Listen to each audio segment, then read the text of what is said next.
வெற்றி வாழ்க்கையில் ஏற்கனவே இருந்த அபி இப்போ ஜெயிலில் இருக்காங்க. இப்போ யாருமே இல்லாத ஒரு ஆளாக மட்டுமே இருக்காங்க. ஆனால் அவங்களுக்குன்னு ஒரு உறவாக சுடர்னு ஒரு பொண்ணு இருக்கான்றது வெற்றிக்கு தெரிய வருமா அப்படின்றது தான் இனி வர எபிசோடில் ட்விஸ்டாக இருக்க போதுன்னு சொல்லலாம். இந்த மாதிரியான சுவாரஸ்யமான நிகழ்வுலாம் தெரிஞ்சுக்கணுன்னா என்னோடய சேனலை மறக்காமல் சப்போர்ட் பண்ணி ஆதரவு தெரிவிங்க. சுடர் ஏற்கனவே தன்னோட அப்பா ஏன் நம்ம ஜெயிலில் இருக்கும்போது அம்மாவையும் பார்க்க வரல, என்னையும் பார்க்க வரல, நான் இருக்கேன்றது தெரியுமா தெரியாதா அப்படின்னு சொல்லிட்டு யோசிச்சுக்கிட்டு இருந்தாங்க. இந்த மாதிரி இருக்கிற நேரத்தில் தான் சுடர் என்ன பண்ண போகிறாங்கன்னா, இப்போ புது ஸ்கூலில் ஜாயின் பண்ணி சந்தோஷமாக ஸ்கூலுக்கு போகிறாங்க.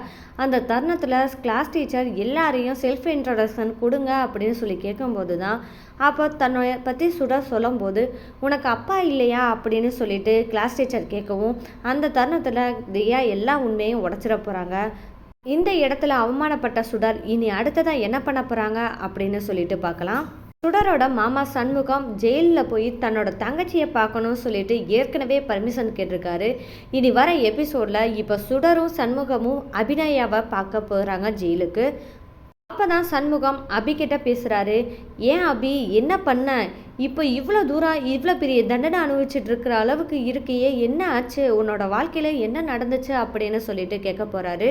அந்த நேரத்தில் தான் அபிகிட்ட ஒரு விஷயத்த சொல்ல போகிறாரு. அப்படி என்ன சொல்ல போகிறாரு அப்படின்னு பார்த்தா, நான் வெற்றியை பார்த்தேன் அப்படின்ற உண்மையை சொல்ல போகிறாரு. அந்த இடத்துல அவங்கிட்ட நான் போய், என்னடா என் தங்கச்சி வாழ்க்கை ஏன் ஜெயிலில் இருக்கணும் அப்படின்னு சொல்லி கேட்டேன். என்னடா பண்ண என் தங்கச்சியை அப்படின்னு சொல்லிட்டு கேட்டா, அவன் நீ கொலை பண்ணியிருக்கேன் அதனால தான் ஜெயிலில் இருக்கேன்னு சொல்கிறான். அப்படி என்ன நடந்துச்சு அபி, உண்மையை சொல்லு என்கிட்ட அப்படின்னு சொல்லி அபிகிட்ட சண்முகம் கேட்க போகிறாரு. அந்த தருணத்தில் அபி என்ன நினைக்க போகிறாங்கன்னா, அண்ணன்கிட்ட உண்மையை சொன்னோம்னா கண்டிப்பாக அண்ணே சும்மா இருக்காது. வெற்றி கிட்ட சண்டை போடுறது மட்டும் இல்லாமல் நான் இந்த ஜெயிலுக்கு இந்த நிலைமைக்கு காரணமே கர்ணா தான் அப்படின்னு தெரிஞ்சால் கண்டிப்பாக அண்ணே சும்மா இருக்காது. கர்ணா கிட்ட போய் சண்டை போட போயிடுவாங்க. இதனால நம்ம அன்னை குடும்பத்துக்கு தான் கஷ்டம், அதனால நம்ம சொல்லாமல் மறைக்கிறதா நல்லது அப்படின்னு சொல்லிட்டு மறைக்க போகிறாங்க அபி.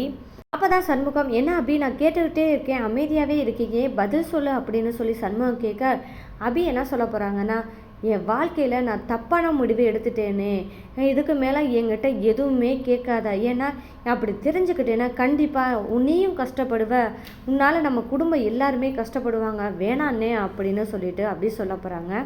இதுக்கு மேலே இதை பற்றி எதுவும் கேட்காத அப்படின்னு சொல்லிடுவாங்க.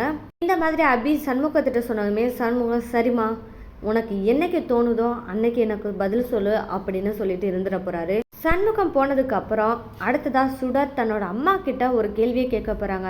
என்ன கேள்வினா, அம்மா இது நாள் வரைக்கும் ஜெயிலில் இருந்திருக்கோம், ஒரு தடவை கூட அப்பான்னு வந்து யாருமே வந்ததில்லையே, யாருமா எனக்கு அப்பா அப்படின்னு சொல்லிட்டு சுடர் கேட்க போகிறாங்க.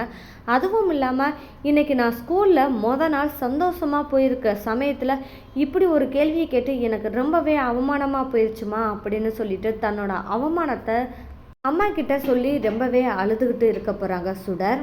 இதை கேட்ட அபி, கடவுளே என்னோட மகளுக்கு என்ன ஒரு சோதனை, இப்படி ஒரு சோதனை நான் நினச்சி கூட பார்க்கலையே, இப்படி ஒரு கஷ்டத்தை கொடுக்கறதுக்கு முழு காரணம் அந்த வெற்றி தான் அப்படின்னு சொல்லிட்டு கோபம் வரப்போகுது அபிக்கு.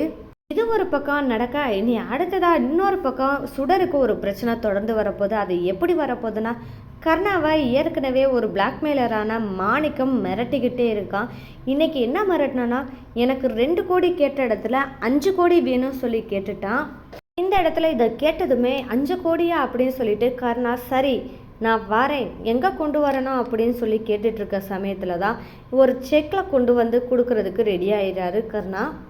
அந்த பிளாக்மெயிலர் மாணிக்கம் என்ன பிளான் பண்ணி வச்சுருக்கான்னா, கண்டிப்பாக அந்த செக் எடுத்தால் நம்மளை பிடிக்கிறதுக்கு கர்ணா எதனால ஒரு பிளான் பண்ணியிருக்கான் அப்படின்னு சொல்லிட்டு ஒரு திட்டம் போட்டிருக்க போகிறாரு.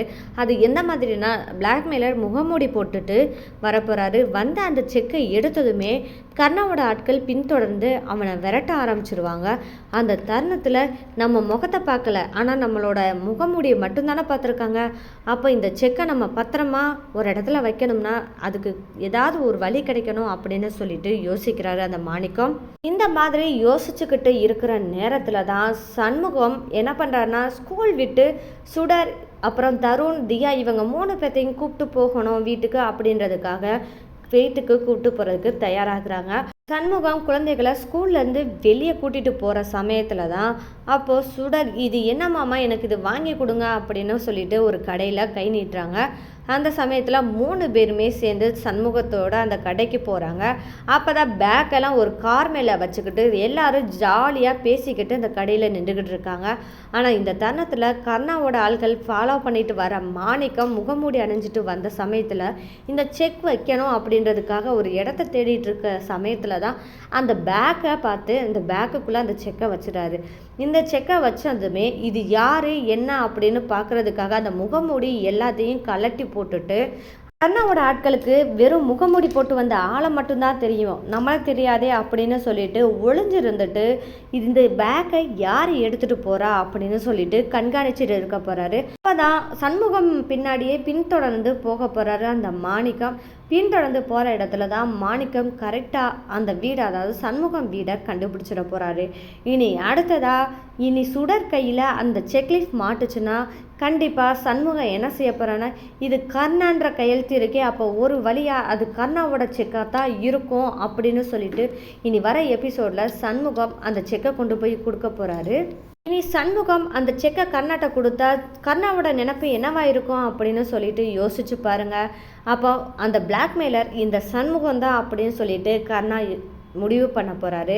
இதனால சண்முகத்துக்கு எவ்வளோ பெரிய பிரச்சனைகள் வரப்போகுது அப்படின்றத இனி வர எபிசோடில் ட்விஸ்ட்டாக இருக்க போகுது.